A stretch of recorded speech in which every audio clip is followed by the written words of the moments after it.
Hola, ¿qué tal a todos? ¿Cómo están? Estamos hoy aquí en su podcast, Mis Síntomas. Estamos con la doctora Laura Cristina Muñoz. Ella es rehabilitadora cardiopulmonar, ¿correcto? Así es, así es. Hola, doctora, ¿cómo está? Muchas gracias por darnos este tiempo para explicarnos un poco del tema de hoy. Hoy vamos a estar hablando sobre COVID. No, muchas gracias por invitarme. Muchas gracias. Gracias por darse el tiempo de estar aquí con nosotros. Pues bueno, vamos a empezar con las preguntas. No sé si usted quiere agregar algo antes de empezar. No, vamos entrando a las preguntas y de ahí vamos desglosando cosas. Vale, perfecto.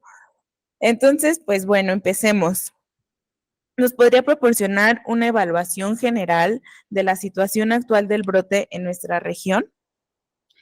Mira, algo que comentábamos antes de empezar todo esto es que justamente esta última variante, que es JN1, tuvo un comportamiento muy particular a diferencia de los otros brotes que habíamos tenido. Y algo que hemos comentado varios especialistas es que es muy difícil saber cuántos casos realmente tenemos. Primero, se presenta con un cuadro muy florido, tal vez no tanto por falta de aire o disnea, como en otras ocasiones, pero sí, por ejemplo, con dolor en garganta muy intenso, ¿no? Con cambio de voz muy importante, lo que llamamos en medicina ataque al estado general, ¿no? Que el paciente se siente muy cansado, que no tiene apetito, mucho escurrimiento nasal, con moquito transparente o hialino, ¿no? Y cuando el paciente llega y se hace la prueba es negativa, ¿no? Y entonces el poder censar cuántos pacientes tenemos con estas características ha sido muy complicado en este último brote porque muchas de nuestras pruebas están saliendo negativas. Ahora, un maestro mío en la facultad decía, a ver, si suena como caballo y se ve como caballo, no pienses en cebras, es un caballo, ¿no? Entonces, clínicamente tienes todo el cuadro de un paciente con COVID, ¿no? Entonces es importante tener ese approach. Y la otra es que en este último brote tuvimos dos combinaciones muy particulares. Una con influenza, entonces teníamos influenza con COVID, concomitantes.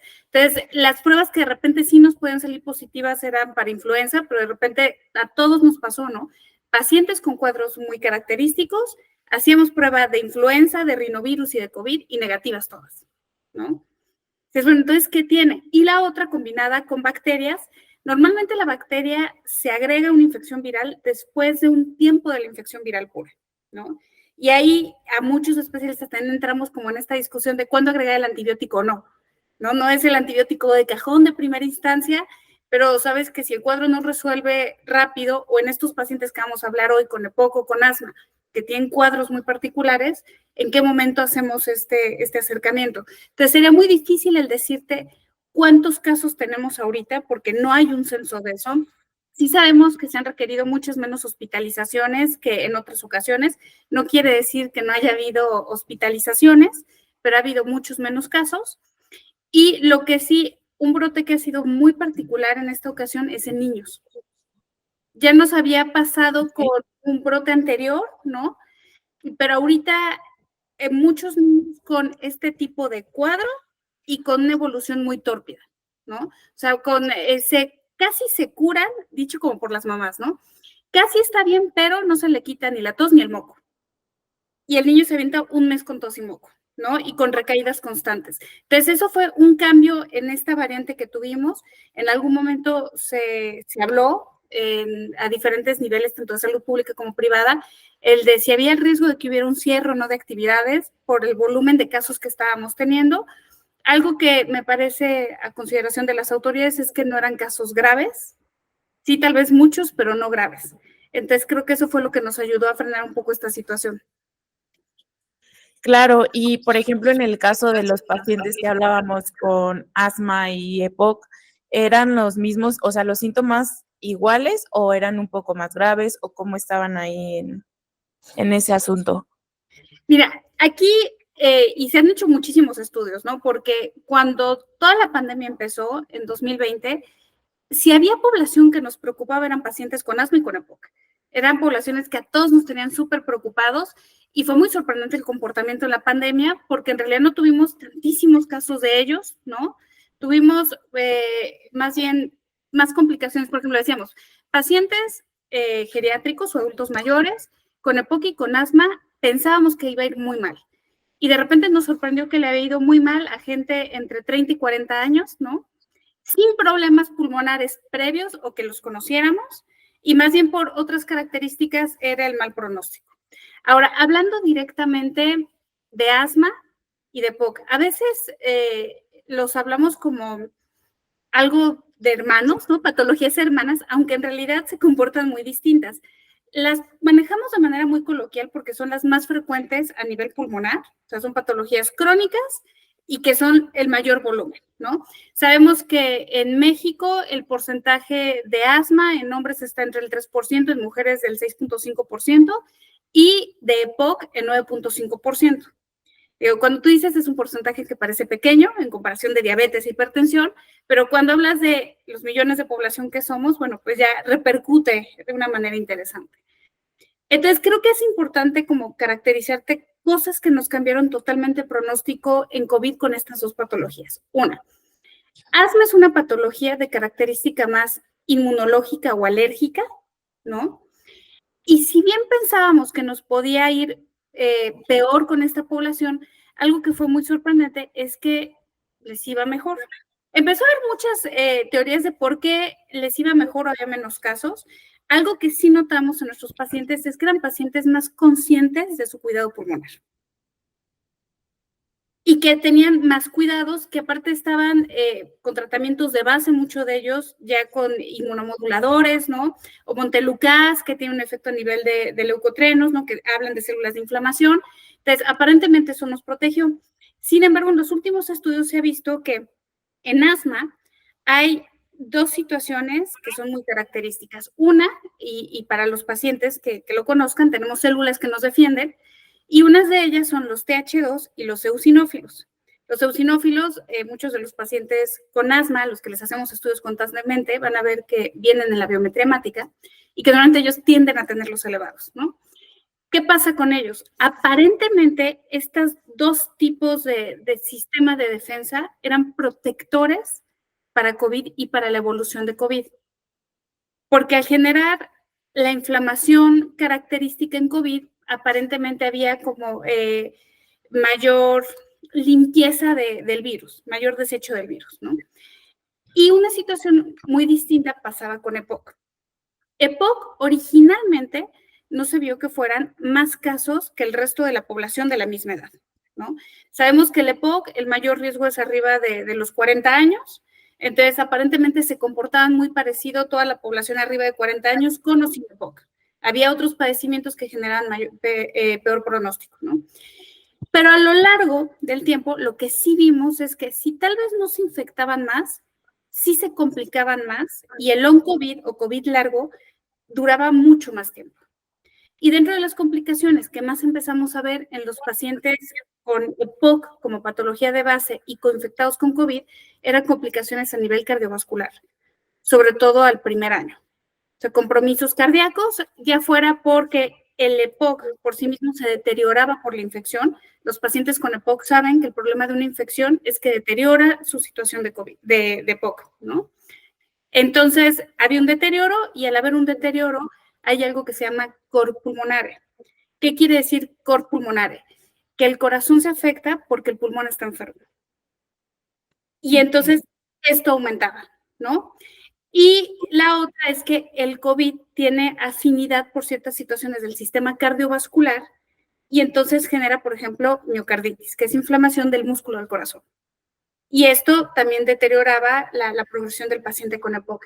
Entonces, si bien hablamos muchas veces como patologías hermanas, enfermedades que son del pulmón se comportaron muy distintos en estos pacientes y nos dieron situaciones muy particulares cada una de ellas. Claro, justo, o sea, es lo que hablábamos antes, que pensamos que pues asma y EPOC es muy parecido, pero pues al final cada una tiene sus propios, pues síntomas y sus propias complicaciones y de todo. Y por ejemplo, ¿cuáles son las tendencias clave que ha observado en la propagación del virus recientemente?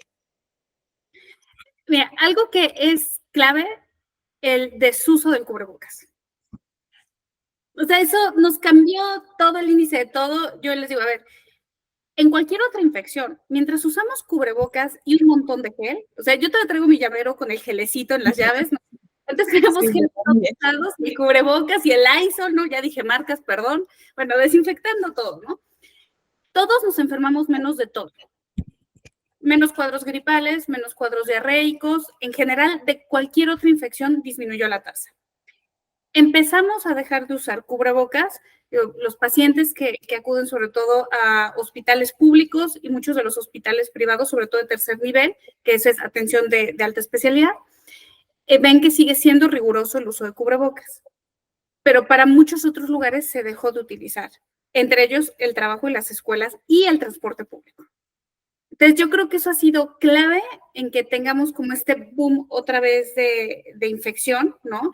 Y fue un punto clave para controlar esos cuadros, aparte de la conciencia que teníamos del lavado de manos, el uso de gel, y por ejemplo, si un niño tenía el moquito, ¿no? Pues no iba a la escuela.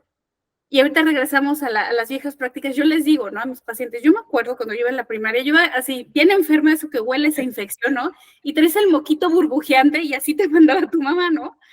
Bueno, cuando regresamos el año pasado a clases, estaba muy restringido, cualquier niño con un escurrimiento no entraba, y ahorita otra vez empezaron a entrar, ¿no? Entonces, eso me parece que ha sido uno de los picos claves en este tipo de situación ahorita. Sí, claro, o sea, yo por ejemplo he visto que población de riesgo sí todavía sigue con el uso de cubrebocas, como dices, el gel, desinfectando todo, pero ya la mayoría de la población ya nadie lo quiere usar, o sea, incluso me ha tocado ver personas que hasta se enojan, o sea, entrando a un hospital y les dicen que tienen que usar cubrebocas y demás y se enojan. Entonces, pues yo creo que sí, pues sí, justamente es lo que más propaga este virus.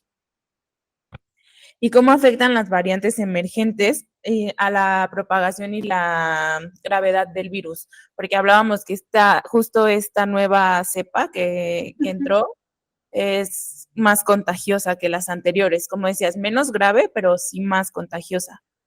Y yo creo que aquí vale mucho la pena recalcar algo, a ver, que no sea, o más bien que se considere menos grave, sí, menos grave para la población en general, pero seguimos teniendo grupos de riesgo, ¿no?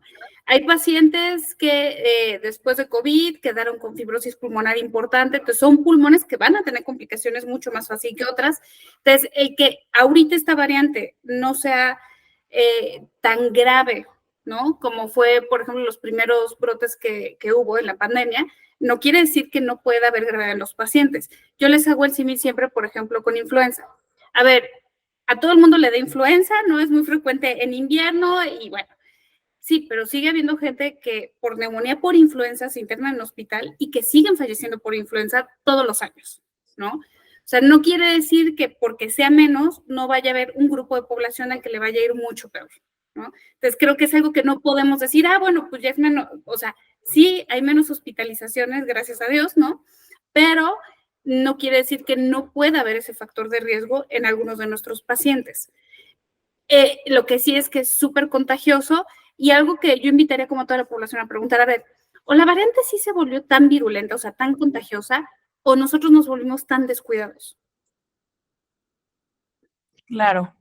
Justamente esa sería la pregunta. Yo creo que nosotros mismos al bajar como la guardia y ya no usar tanto el cubrebocas, ya no tener reuniones, antes yo me acuerdo en los restaurantes, o sea, era con mucho espacio las mesas, no podían entrar muchas personas ni mucho tiempo, y ahora todos esos protocolos han cambiado, ya no, o sea, es muy poca la gente que de verdad sigue en los negocios teniendo gel, incluso, o sea, ya bajó completamente y yo creo que justo invitar a la población a que siga usando cubrebocas y sobre todo que sea responsable. Cuando te sientes mal, aunque sea gripa, que seas responsable en usar cubrebocas y no contagiar a los demás. Yo, mira, algo cuando llegan mis pacientes con estos cuadros, lo primero que les digo, a ver, cubrebocas sí o sí por dos cosas. Una, no contagies a más gente, ¿no? A veces lo que pasa es que llegan a consulta y ya llevan 3, 4 días, entonces ya sus picos de contagio pues ya los hicieron con su comunidad, ¿no? Pero la otra, no quiero que te contagies de otra cosa. O sea, no quiero que te coinfectes con otro virus o con otra bacteria porque entonces el cuadro cambia otra vez. Claro. ¿Y cuál es la importancia de vigilar y entender las variantes en términos de salud pública? Te estás metiendo en camisa de 11 varas ahí, no sabes que ha sido como todo un tema porque, bueno, a ver, primero tenemos que saber qué pacientes, cuántos, ¿no? Que fue como lo que empezamos, cuántos pacientes tenemos y de esos cuántas variantes se están comportando o si hay una nueva variante, ¿no? O si como por población seguimos teniendo más una variante que la otra. El problema es que para identificar exactamente la variante se tienen que hacer estudios muy específicos, lo cual implican costos, ¿no? Sí nos ayudaría y el saber, bueno, a ver, a nosotros como población, ¿qué nos pega más? Porque entonces también son variantes distintas y entonces se pueden hacer pruebas que permiten hacer mejores diagnósticos. ¿No? Tú sabes que ya hay retrovirales específicos para COVID, ¿no? El problema son sus costos, pero se encuentran en el sistema de salud pública también. Pero el chiste es que cuando un paciente necesita eso es porque tenemos ya el diagnóstico certero. Entonces, en todas las cosas yo siempre les digo a mis residentes, ¿no? A ver, para tú poder identificar un problema le tienes que poner nombre y tienes que saber de cuánto estamos hablando. No es lo mismo decir tiene una infección de vías respiratorias, tiene COVID, tiene influenza, ¿no? Tiene Staphylococcus, que es una bacteria, o tiene hongos. Entonces, ¿lo tiene o no lo tiene? ¿Y cuántos de nuestra población lo están teniendo? Para mí es fundamental, ¿no? Pocos países pueden hacer esto por los costos que implican. Entonces, se hace un poco empírico dentro de, como para conocimiento de los pacientes. En las consultas, sobre todo en sector público, pero en privado también podemos reportar cuántos pacientes vemos con infecciones de vías aéreas nada más, ¿no? Claro, no estoy especificando si son virus, bacterias o qué son, y ahí sería la importancia de hacer estudios muy específicos de qué estamos hablando. Pero eso nos permite a nivel administrativo, ¿no? Como país, en cuanto a las enfermedades cuestan dinero, esa es una realidad, el saber cuánto vamos a poner de recursos a cada cosa. ¿Por qué fue tan importante saber cuántos pacientes diabéticos tenemos? Para saber cuántos recursos necesitamos y cuáles son las complicaciones de eso y cómo lo vamos a abordar. Lo mismo pasa para las vías respiratorias, ¿no? Si supiéramos exactamente cuánto es, sería mucho más fácil. Y al final, creo que a muchos de los médicos no nos encantan las estadísticas, ¿no? Esa parte de la investigación es más compleja, pero es fundamental para poder saber cómo abarcar ese problema.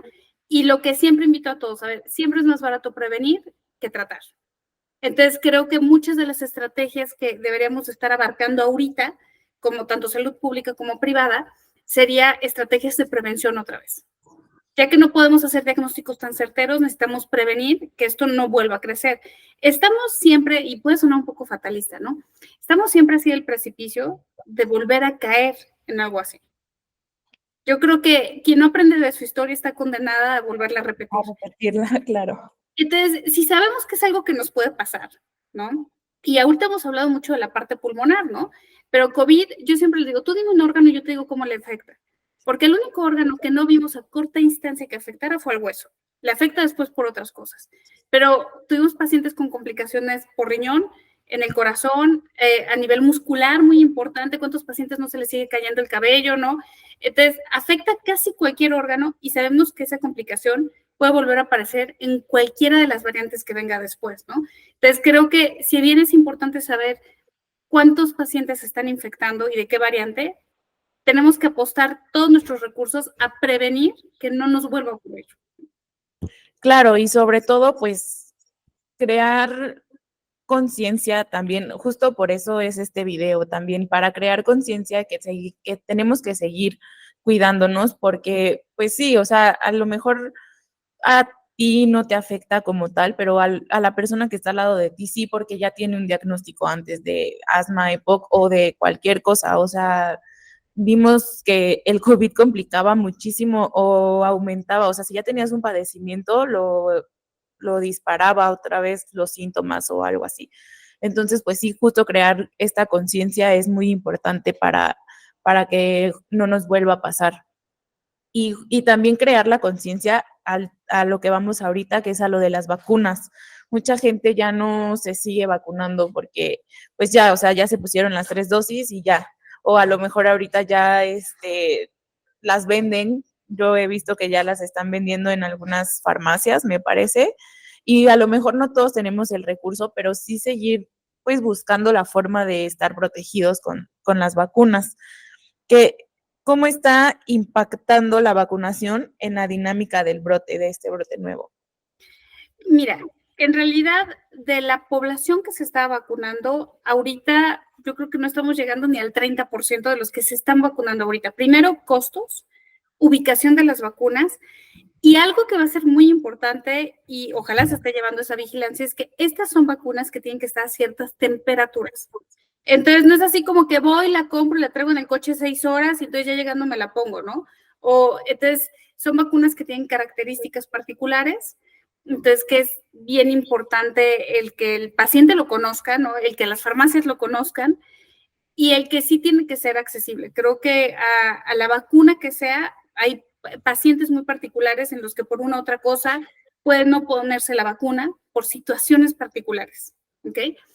Pero creo que, no creo, es un derecho de los mexicanos el tener acceso a la salud y entre el acceso a la salud estamos hablando de la prevención, ¿no? Entra después un poco esta parte de los juicios de si se deben de poner o no se deben de poner o cuántas se deben de poner. Yo he tenido pacientes que me dicen, doctor, es que ya llevo 4, ¿cuántas más me faltan? Bueno, recordemos que las vacunas en realidad todavía hasta este momento siguen cambiando esta formulación porque sí son vacunas que su tiempo de protección es corto. Hemos visto que la actividad inmunológica, o sea, el tiempo que tu cuerpo después de infectarte te protege, es más largo que cuando es por la vacuna. Ojo, no estoy diciendo que se infecten, ¿ok? Porque no sabemos cómo nos vaya, ¿no? Pero sabemos que la inmunidad por infección está entre 6 y 8 meses, ¿no? La inmunidad por vacuna entre 4 y 6. Por eso de repente ven que están coincidiendo en las vacunas así. ¿Qué es lo que más me gustaría a mí, no? Bueno, a ver, tenemos, por ejemplo, la triple viral. ¿Cuántas veces te las has tenido que poner? ¿No? La de virus de papiloma humano. ¿Cuántas veces te las tienes que poner? Son vacunas que necesitan mucho menos dosis. Sí, pero son vacunas que tienen mucho más tiempo de investigación. Polio, ¿no? Es una maravilla esa vacuna. Sí, pero ¿desde hace cuánto empezó la investigación para la vacuna de polio? Entonces, yo entiendo que de repente digan, ¿cuántas más? Hasta que no se desarrolle una que dé inmunidad por más tiempo es complicado y esto cabe resaltar, ¿no? O sea, todos recordamos cuando fue H1N1 y la vacuna que vino a raíz de esa, pues también fue una pandemia en ese momento, ¿no? Duró mucho menos, pero fue una pandemia. La característica de estos virus, tanto en su momento H1N1 como COVID, ¿no? Tienen la característica de que son virus que mutan muy fácilmente. Y como cambian una de las características de la membrana, la vacuna ya no va a actuar exactamente igual. Entonces, eso hace que todo el tiempo van a escuchar los pacientes que sale una nueva vacuna, ¿no? O que hay que poner otra dosis. Entonces, es algo que al final sigue en investigación, pero son de los pocos recursos que tenemos. Y yo sí creo que, si bien hay desigualdades de muchas situaciones en los países que estamos en vías de desarrollo, creo que la salud no puede ser una de ellas. O sea, creo que esas cosas sí deben de estar al acceso de todos. Sí, claro, claro, porque justamente lo que hablábamos, hay unas personas que pues sí somos afortunados en poder decir, pues sí, nos vacunamos, pagamos X costo, pero hay otras que no, es como una población que igual sigue infectando y pues es la mayoría de la población lamentablemente aquí en México, entonces pues sí es importante. ¿Y qué se sabe sobre la eficacia de las vacunas contra las variantes emergentes? Mira, el problema, y me parece que estás muy empapada de este tema, entonces seguramente te va a hacer ruido. A ver, lo que pasa que En un año hemos tenido un montón de variantes. Y cambia, y cambia, y cambia. Y sí vemos que hay menos eficacia. Ahora, ojo con esto. El que alguien esté vacunado no quiere decir que no se va a infectar. Por eso hablamos de la protección también. Y por eso también el impacto, y me parece un poco que iba a estar en ese punto de que mucha gente se sigue infectando y tú te vacunaste. A ver, la carga viral es exponencial y vas a tener un punto hasta donde te va a proteger tu vacuna. O sea, si tú estás en un cuarto sola con 10 personas con COVID, aunque tú tengas la vacuna, pues no te va a impedir que te infectes, ¿no? O sea, con vacuna, y ojo, no estoy diciendo que no se vacunen, ahí va el punto. Yo conozco pacientes que vacunados se han infectado y vacunados se han muerto. No es para que no les dé, por eso no pueden dejar de cuidarse. Se busca que se les dé de una manera más leve o que se limiten los daños. Pero hasta ahorita no hay una vacuna que impida totalmente el contagio, ¿no? A diferencia de la vacuna, por ejemplo, de polio, ¿no? Que ese es el enfoque de esa vacuna. Esta es una vacuna que lo que intenta es limitar un poco el daño, ¿no?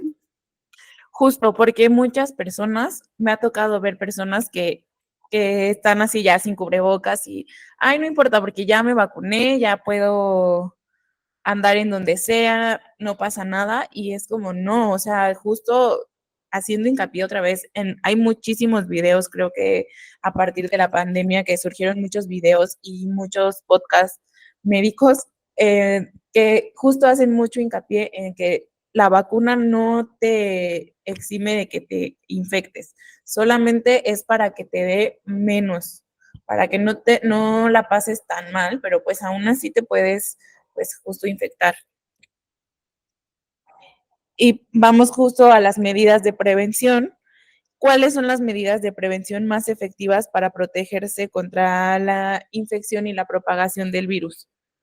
Mira, las principales son uso de cubrebocas y lavado de manos. Eso es lo básico, lo más básico de todo, ¿no? Evitar estar en lugares cerrados con mucha población, ¿no? Hay que tener un control de eso. Intentar tener en medida de lo posible la sana distancia. Digo, las escuelas ya regresaron completas, los trabajos ya regresaron completos, muy pocos hacen home office todavía, pero intentar mantener estas medidas en espacios ventilados. La higiene es fundamental. Y algo que es muy particular en nuestra población es que somos el país con mayor obesidad en niños y en adultos. Y vimos que ese es el factor de mayor mal pronóstico para COVID. ¿Por qué? Y aquí no estoy hablando de que si se ven bien o no se ven bien. Yo creo que cada quien tiene derecho a verse como se quiera ver y eso no es el problema. El problema es que la obesidad es un estado inflamatorio. Y eso veíamos que nos daba un pronóstico no tan bueno en los pacientes, ¿no? Entre sobrepeso y obesidad. Entonces, ¿cómo podemos hacer esto? Bueno, el acercamiento en cuanto a mantener una dieta lo más balanceada posible, ¿no?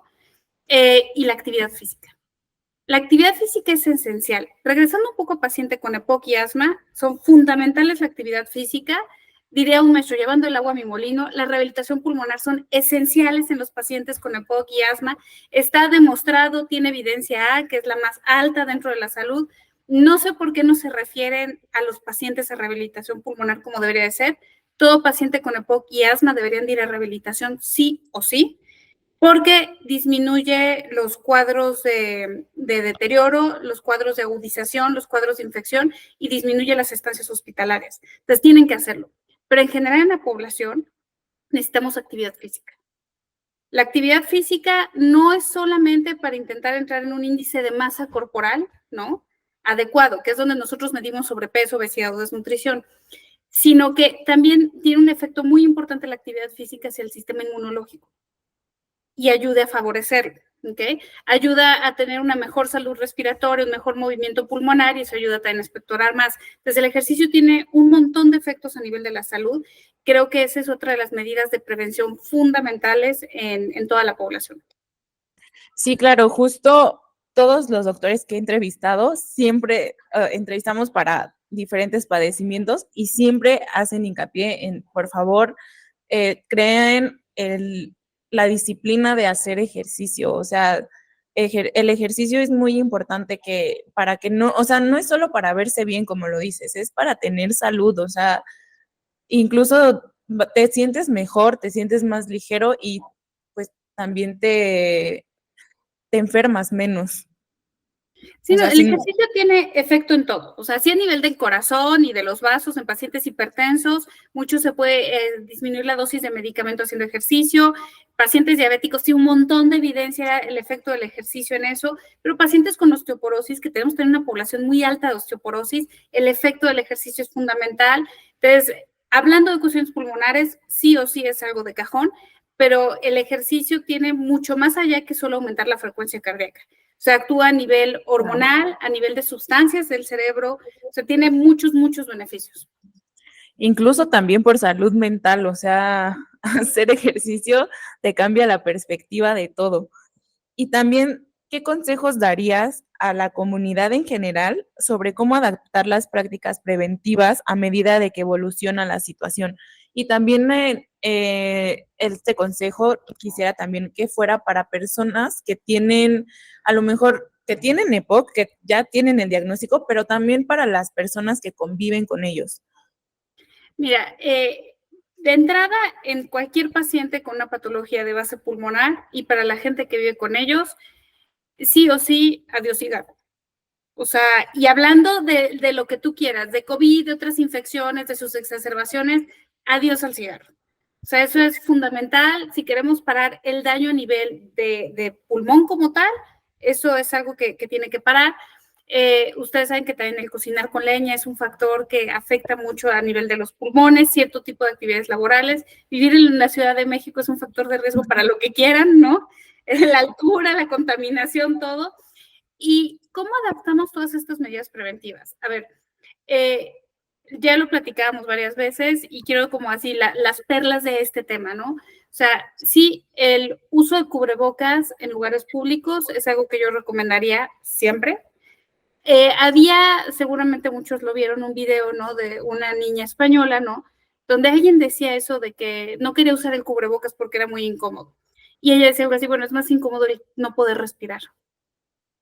Claro. Entonces, sí, yo sé, el cubrebocas es incómodo, pero si vamos a ir a un lugar donde hay demasiada gente, donde estamos expuestos, usar el cubrebocas, higiene en las manos. A ver, antes íbamos al súper, había gente que iba hasta con guantes de látex, que no es necesario, con lavarlas está bien, pero entonces vas, agarras una cosa, la metes, no la quiero, la regreso, entonces llega alguien más, la agarra, pero ya me tallé los ojos, no, pero ya me tallé la boca, pero ya me metí algo en la boca.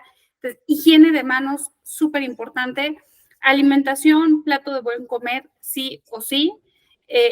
Y yo invito a los pacientes, ¿no? Que no tengan mucho conocimiento de esta parte del plato del buen comer o de la importancia de esto, acudir, sí, a un nutriólogo. Los centros de salud, tanto salud pública como, bueno, Secretaría de Salud, IMSS o ISSSTE, tienen sus nutriólogos o sus dietólogos.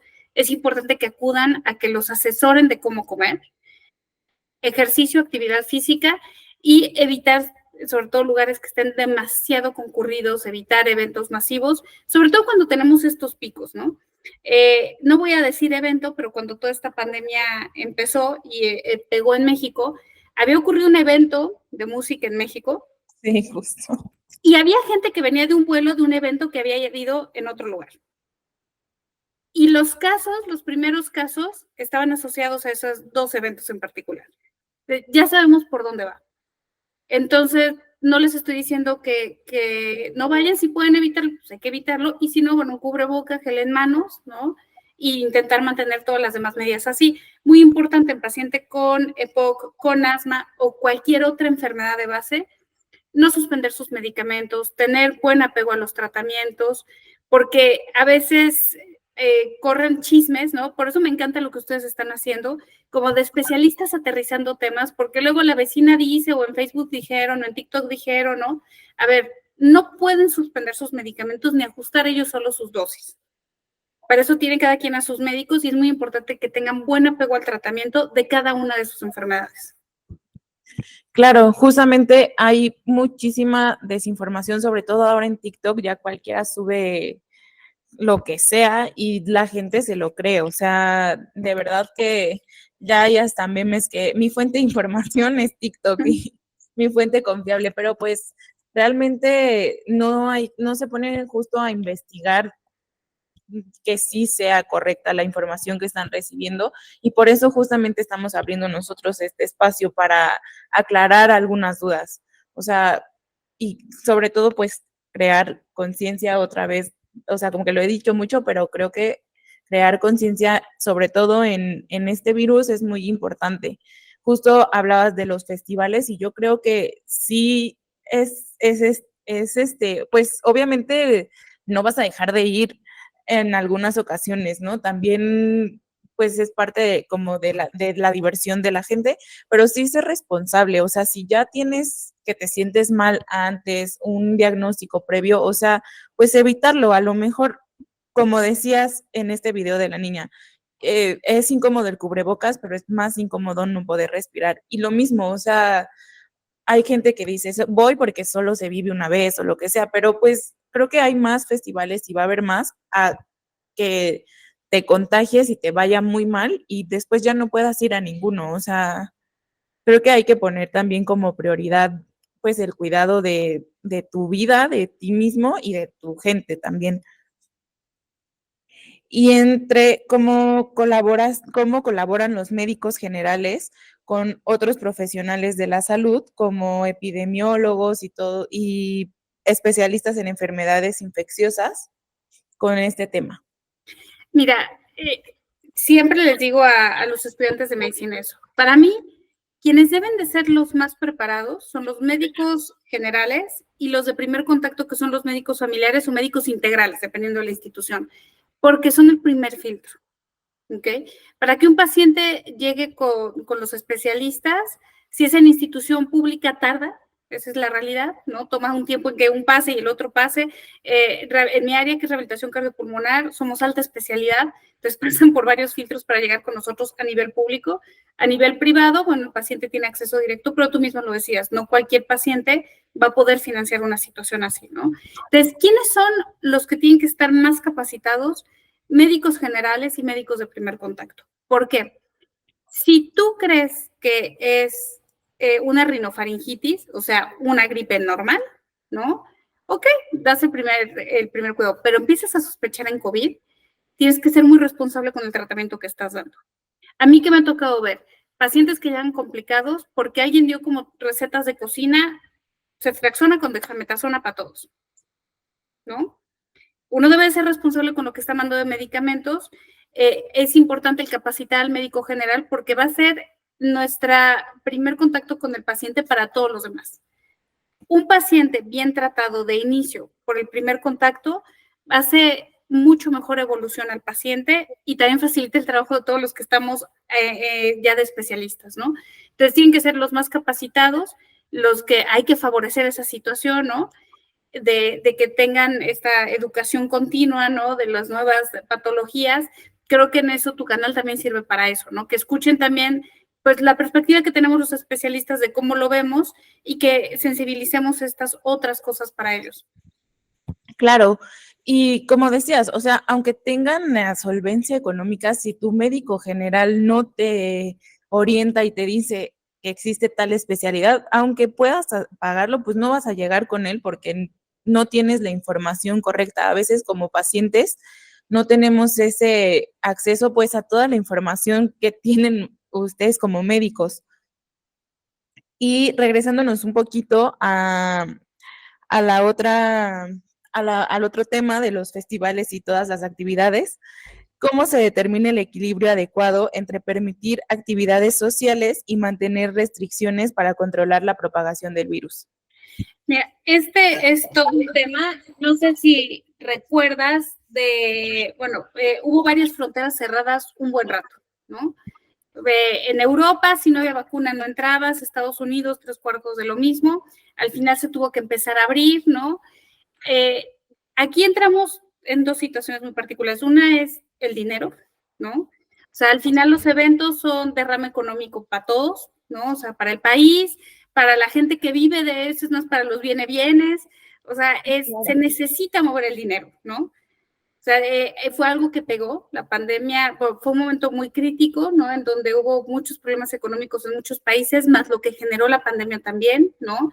Más la guerra, que también pegó mucho económicamente. Entonces, se tiene que mover el dinero. esa es una realidad. Pero el volver a caer en una pandemia así, no va a haber dinero que podamos resolverlo, porque ya lo vivimos, ¿no? Ya vivimos lo que es tener todo nuestro sistema sanitario saturado y no tener a dónde más ir. Entonces, me encanta tu pregunta porque es ¿cómo lo balanceamos? A ver, eventos debe de haber, no vamos a dejar de tenerlos, pero yo creo que el punto clave es la responsabilidad de cada uno de nuestro autocuidado. En medicina ha habido una transformación. Antes los médicos, digo, tú eres muy joven, pero antes la actitud de los médicos era muy paternalista, ¿no? Yo, Dios, doctor, te voy a curar a ti, ¿ok? Las nuevas generaciones tenemos otra idea de, tú eres responsable de tu padecimiento, yo te puedo guiar y te voy a decir qué es lo mejor para ti. Pero el que va a tomar la decisión y el que tiene que ser responsable de lo que tiene eres tú, ¿ok? Y creo que eso se tiene que traspolar a este punto. A ver, tú te tienes que cuidar. ¿Sabes que tienes EPOC y que necesitas oxígeno? Pero me quiero ir a ver al autódromo. A ver, ok, ¿estás controlado o no estás controlado? No estás controlado, no es el momento de ir, ve el siguiente año, ¿no? ¿Estás controlado? Bueno, tú sabes que te puede ir peor. Lleva cubrebocas, lleva gel y estate en una zona donde no tengas que estar con tanta gente, no te tomes la cheve del compadre, ¿no? Que acaba de darle también el babazo ahí, pues no, ¿no? Entonces, no es que, yo creo que ya estamos en un punto donde el gobierno no puede restringir más porque económicamente no se puede. Creo que es el momento de como población seamos responsables de cuidarnos. O sea, creo que ese va a ser el equilibrio perfecto. Si cada quien, si está enfermo, oye, ¿sabes qué? Pues no voy a llevar al niño a la escuela, ¿no? O hablar con él, no voy a ir a trabajar porque me siento mal, ¿no? O llevo cubrebocas, llevo gel y pues no estoy en contacto con la gente. No me quito el cubrebocas para echarme el café al lado de mis amigas si estoy enfermo. Ese creo que va a ser el punto clave para que esto no vuelva a ocurrir, ¿no? O sea, no es otro tipo de padecimiento en donde cualquier contacto nos infecta y es grave. Hay muchas formas de prevenirlo, nos sale muy barato y sale más barato que frenar todo lo que genera económicamente este tipo de cosas. Tú lo decías muy bien, si estoy mal, ¿para qué voy? ¿Para qué contagio a los demás? Yo sé que soy el que no debe de ir, ¿no? Claro, justo viene eso de, o sea, creo que todo mundo lo repite, ya lo repetimos aquí como muchas veces y en todos los podcasts y en todos los TikToks que se ven sobre este tema lo repiten y lo repiten, pero pues el autocuidado y el ser responsable con las demás personas. O sea, si estás enfermo, no tienes a qué salir. Si eres afortunado y tu trabajo te da el chance de hacer home office, pues mejor. Si no, como dices, llevar gel, cubrebocas, no convivir con las demás personas dentro de tus posibilidades para que no se propague el virus. Justamente. Y pues bueno, ya por último, ¿qué recomendaciones específicas harías a la comunidad para mantenerse segura y saludable? Yo creo que ya lo platicamos y otra vez te lo repito, o sea, cubrebocas, gel de manos, ¿no? Buena alimentación, apego al tratamiento y actividad física. Justamente. Pues muchas gracias por tu tiempo. Nos gustó mucho este espacio que nos diste y justamente pues el poder platicar un poquito más de esta nueva cepa que estuvo de COVID. También pues el que justo hayas hecho mucho hincapié en crear conciencia en la población, que pues que se sigan cuidando, que no es algo que ya se acabó, que pues va a seguir, pero solamente, como decías hace rato, las vacunas no te eximen de tenerlo y siguen en investigación. A lo mejor en unos años ya podamos tener una vacuna que nos dure más la inmunidad, pero ahorita seguir cuidándonos y sobre todo, pues que todo el mundo se vacune. Así es, no, muchísimas gracias por invitarme y bueno, cualquier cosa, saben que por aquí ando. Claro que sí, nosotros vamos a poner tus redes sociales porque hay gente que después de ver los episodios pues quiere contactarlos, entonces ponemos tus redes sociales también, las vamos a dejar aquí arribita para que si quieren contactarla, platicar con ella y si tienen como alguna duda también puedan buscarla. Entonces, pues muchísimas gracias, agradezco tu tiempo. No, gracias a ustedes. Bye, hasta luego. Hasta luego.